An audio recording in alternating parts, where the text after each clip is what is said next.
نہیں دیکھیے اگر آپ کو بولٹن صاحب نے بتایا ہے کہ آپ آئیں گے اور آپ کی وزٹ ہوگی، یہ کہ آفیشیل وزٹ ہوگی، ورکنگ وزٹ ہوگی، یہ اور چیز ہے، لیکن کہ وزٹ ہوگی تو اس میں کوئی خلل نہیں ہے کہ ہماری طرف سے اس کا اعتراف کیا جائے، لیکن اس میں مسئلہ جو مجھے نظر آیا وہ یہ کہ بولٹن صاحب کا جو رشتہ ہے اسٹیٹ ڈپارٹمنٹ کے ساتھ وہ ایک عجیب نوعیت کا ہے، اور مجھے یقین ہے کہ بولٹن صاحب نے ہی ہمارے سفیر کو بتایا کہ یہ وزٹ ہونی ہے، لیکن اسٹیٹ ڈپارٹمنٹ کو نہیں بتایا، اور یہ نایاب نہیں ہے کیونکہ آج ہی کے دن کا یہ ایک اور اسی نوعیت کا مسئلہ ہے جو انگریز سفیر تھے، ان کو بولٹن صاحب نے کہا کہ انیپٹ ہے، انکمپیٹنٹ ہے، ان کو نکالا جائے، لیکن اسٹیٹ ڈپارٹمنٹ نے کہا کہ صاحب ہمارے پاس کوئی ایسی خبر پریزیڈنٹ ٹرمپ سے نہیں آئی ہے، اور جب تک کہ آئے گی تب تک ہم ان کو برطانیہ کا سفیر سمجھ گئے ہیں، اور برطانیہ کے ساتھ ہمارے پرانے رابطے ہیں، پرانا رشتہ ہے، اور ہم ان کے ساتھ اب تو چلے اب سفیر صاحب نے خود ہی ریزائن کر دیا ہے کہ وہ تو ہو گیا۔ اچھا سر، اب اس دورے پر آ جاتے ہیں، اس کی امپورٹنس بتائیے، جس بیک گراؤنڈ میں ہو رہا ہے یہ، اب پرائم منسٹر جا رہے ہیں اور اس پورے ماحول کے اندر اس کی سگنیفیکنس ذرا بیان کیجئے۔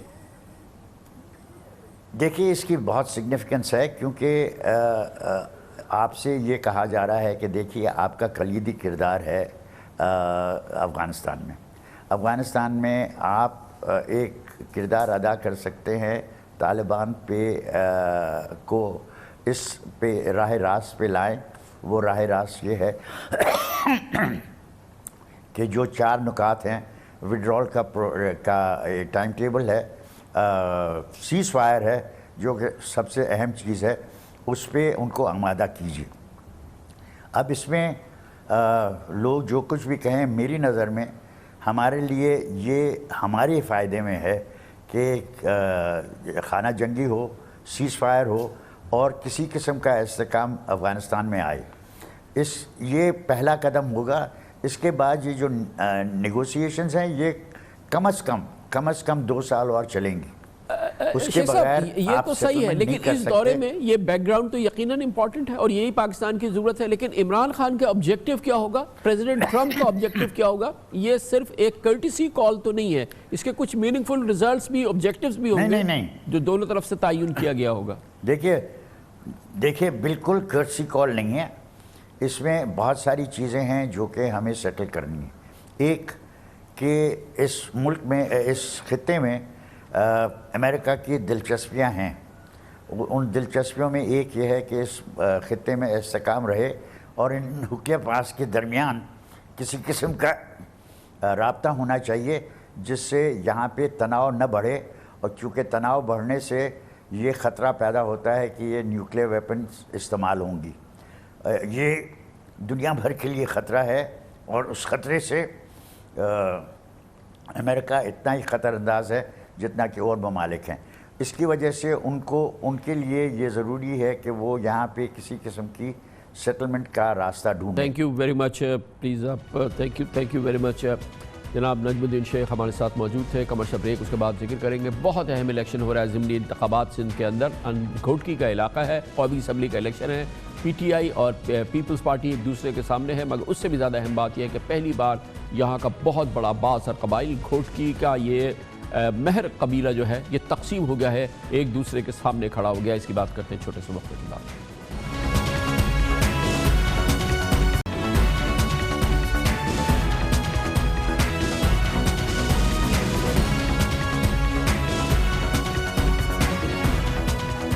انتہائی امپورٹنٹ، بہت ہی دلچسپ اور کانٹے کا مقابلہ ہونے جا رہا ہے اندرون سندھ گھوٹکی میں، جہاں قومی اسمبلی کے حلقہ این اے 205 پر ضمنی الیکشن نے تاریخ میں پہلی بار مہر قبیلے کو تقسیم کر دیا ہے۔ یہ قبیلہ گھوٹکی اور اس پورے علاقے میں اس کا بہت بڑا انفلوئنس ہے، بہت ہی امپورٹنٹ قبیلہ سمجھا جاتا تھا، لیکن اب یہ بٹ چکا ہے۔ 18 جولائی کو ہونے والے اس ضمنی الیکشن میں ایک دھڑے نے پیپلز پارٹی کے ٹکٹ پر الیکشن لڑنے کا فیصلہ کیا ہے، دوسرا دھڑا پی ٹی آئی کے ساتھ ہے۔ گھوٹکی کی یہ نشست 1.5 ماہ قبل سابق وزیر اعلیٰ سندھ علی محمد مہر کے انتقال کی وجہ سے خالی ہوئی تھی۔ علی محمد مہر نے آزاد حیثیت سے الیکشن جیتنے کے بعد پی ٹی آئی میں شامل ہو گئے تھے اور وزیر اعظم عمران خان نے انہیں وفاقی کابینہ میں وزیر اینٹی نارکوٹکس مقرر کیا تھا۔ اب صورتحال یہ ہے کہ مرحوم علی محمد مہر کے بیٹے علی احمد مہر پی ٹی آئی اور جی ڈی اے کے حمایت یافتہ ہیں اور اپنے ماموں سردار محمد بخش مہر کے خلاف الیکشن لڑ رہے ہیں جو پیپلز پارٹی کے امیدوار ہیں۔ اس انتہائی دلچسپ سیاسی مقابلے کو قریب سے دیکھنے کے لیے، اس کا تجزیہ کرنے کے لیے پہنچے گھوٹکی ہمارے نمائندے خصوصی اختیار کھوکر، جن کی ہم آپ کو ایک خصوصی رپورٹ دکھاتے ہیں۔ اس وقت ہم موجود ہیں ضلع گھوٹکی کے شہر خانپور مہر میں، جہاں پر سابق وفاقی وزیر علی محمد مہر کے وفات کے بعد قومی اسمبلی کی خالی ہونے والی نشست پر ضمنی انتخابات ہونے جا رہے ہیں۔ یہاں سے ہمیشہ مہر سردار ہی منتخب ہوتے رہے ہیں، لیکن پہلی بار مقابلہ مہر سرداروں کے درمیان ہو رہا ہے۔ سردار محمد بخش مہر پاکستان پیپل پارٹی کے ٹکٹ پر اپنے بھانجے اور سابق وفاقی وزیر علی محمد مہر کے بیٹے سردار احمد علی مہر سے مقابلہ کرنے جا رہے ہیں۔ کس کو ووٹ دیں گے آپ؟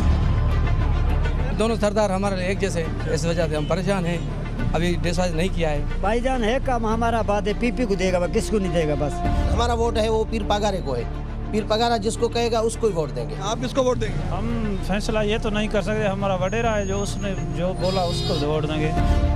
آپ لوگ ڈرتے ہیں ان سے؟ ہمارا سردار ڈرتے ہیں نا یار۔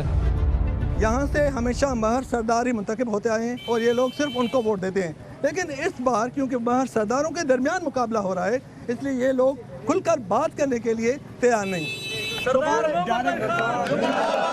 اس علاقے میں جاگیرداری اور سرداری نظام کی جڑیں آج بھی مضبوط ہیں۔ پیپلز پارٹی کے نامزد امیدوار سردار محمد بخش خان مہر سابق وفاقی وزیر مرحوم سردار غلام محمد خان مہر کے بیٹے ہیں۔ محمد بخش مہر 2013 کے عام انتخابات میں پیپلز پارٹی کے ٹکٹ پر اسی علاقے سے پہلی بار صوبائی اسمبلی کے ممبر منتخب ہوئے، لیکن الیکشن 2018 میں محمد بخش مہر نے علی گوہر خان مہر سے سیاسی راہیں الگ کر لیں اور گرینڈ ڈیموکریٹک الائنس پر پیپلز پارٹی کو ترجیح دی۔ اب ان کا مقابلہ سردار علی گوہر خان مہر پی ٹی آئی اور جی ڈی اے کے حمایت یافتہ آزاد امیدوار اپنے جواں سال بھانجے سردار احمد علی خان مہر سے ہے۔ میرے خیال سے یہ بلاول بھٹو صاحب اور عمران خان کا مقابلہ ہے۔ یہ جو آپ کے خاندان میں رفت آ گئی ہے تو اس کے ذمہ دار آپ کس کو قرار دیتے ہیں؟ احمد علی خان کو پاکستان پیپلز پارٹی کے چیئرمین سے ملاقات کرائی کہ وہ پاکستان پیپلز پارٹی کی ٹکٹ ان کو ملنی چاہیے۔ میں نے اپنے آپ کو ٹکٹ ملنے پہ اپوز کیا، میں نے کہا کہ انہیں آپ ٹکٹ دیں۔ جن فورسز نے یہ میری بات نہیں اپنائی تو میرے خیال سے وہ ان پہ آپ یو شوڈ پوائنٹ فنگرز کہ ان کی وجہ سے یہاں تک آ کے رفت پیدا جو آپ کہہ رہے ہیں۔ آپ سمجھتے ہیں کہ اس خاندانی رفت کے ذمہ دار علی گوہر خان مہر ہیں؟ بالکل ہے۔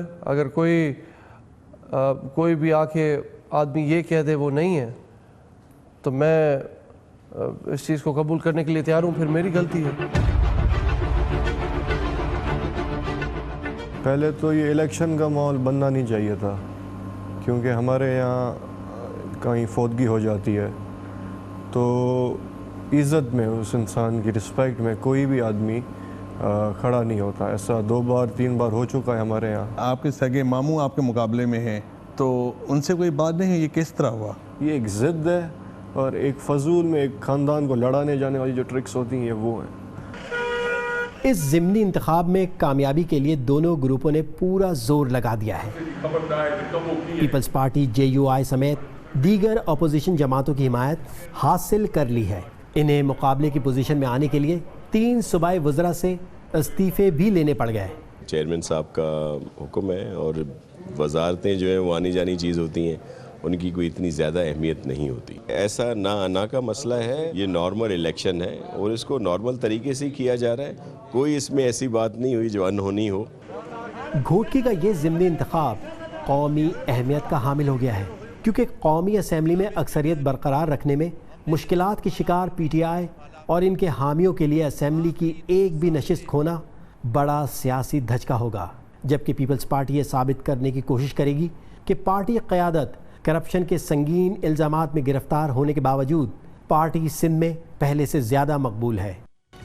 کمرشل بریک، اس کے بعد ذکر کریں کہ بہت ہی امپورٹنٹ آج ایونٹ ہوا ہے کراچی یونیورسٹی میں، ایک سیمینار ہوا ہے بین الاقوامی سیمینار کہ جنوبی ایشیا میں امن کے لیے اقلیتیں کیا کردار ادا کر سکتی ہیں۔ اس کے لیے بہت ہی اہم شخصیات، ریسرچ اسکالرز تشریف لائے ہیں۔ امریکہ سے سکھ برادری سے تعلق رکھنے والے ایک ممتاز پروفیسر یہاں آئے ہیں جو اقلیتوں کا جنوبی ایشیا میں جو کردار ہو سکتا ہے اس پر، اور کرتارپور کے حوالے سے جو دلچسپی ہے، جو ایکسائٹمنٹ ہے پوری دنیا میں سکھوں پر، اس پر ہمارے لیے بات کریں گے۔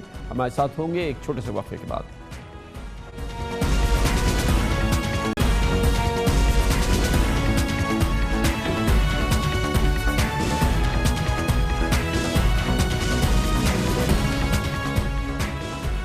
Welcome back. آج یونیورسٹی آف کراچی میں ایک بہت ہی امپورٹنٹ ایونٹ ہوا ہے جس کی انٹرنیشنل امپورٹنس ہے، اور وہ ہے کراچی یونیورسٹی کے شعبہ سوشل سائنسز نے آج ایک ایونٹ کیا، ایک سیمینار کیا جس کا مقصد یہ تھا کہ جنوبی ایشیا میں اقلیتیں کیسے استعمال ہو سکتی ہیں، کیسے اپنا رول پلے کر سکتی ہیں اس پورے خطے میں کانفلکٹ ریزولوشن کے لیے، یعنی کہ جو مسائل ہیں ان کو حل کرنے کے لیے اور امن کے لیے۔ اس بین الاقوامی کانفرنس میں امریکہ، ملیشیا، بھارت، بنگلہ دیش، نیپال اور سری لنکا کی یونیورسٹیز کے اساتذہ اور ریسرچ اسکالرز نے شرکت کی۔ اس لحاظ سے ایک بہت ہی سوبر، بہت ہی سیریس اور بہت ہی لرنڈ گیدرنگ تھی جو کہ ہوئی۔ ریسرچرز نے ساؤتھ ایشیا میں اقلیتوں سے پیشہ ورانہ امتیاز، ان کے معاشرتی تحفظ، اقلیتوں سے متعلق نظام انصاف اور قانون میں ترامیم اور ان کی پائیدار ترقی کے لیے تجاویز پیش کی، کیونکہ اقلیتیں جس دباؤ کا شکار ہیں جنوبی ایشیا میں، اور اس حوالے سے جو مسائل ہیں جو کہ پھیلتے جا رہے ہیں ان کو حل کیسے کیا جائے۔ اس سلسلے میں دنیا بھر سے، جیسے میں نے آپ سے بتایا کہ محققین، ریسرچ اسکالرز تشریف لائے اس بین الاقوامی کانفرنس میں۔ بہت ہی امپورٹنٹ کانفرنس تھی، اس میں دنیا بھر سے ہم نے دیکھا کہ خاص طور پہ جہاں دوسری اقلیتیں آئی ہیں وہاں انٹرنیشنل اسکالرز سکھ برادری سے بھی تشریف لائے ہیں پاکستان کی اس کانفرنس میں، اور پاکستان اس لحاظ سے بھی بہت اہم ہے پوری دنیا کی سکھ برادری کے لیے کہ یہاں پہ واقع گردوارہ کرتارپور جو ہے وہ پوری دنیا کے سکھوں کے لیے انتہائی مقدس جگہ ہے۔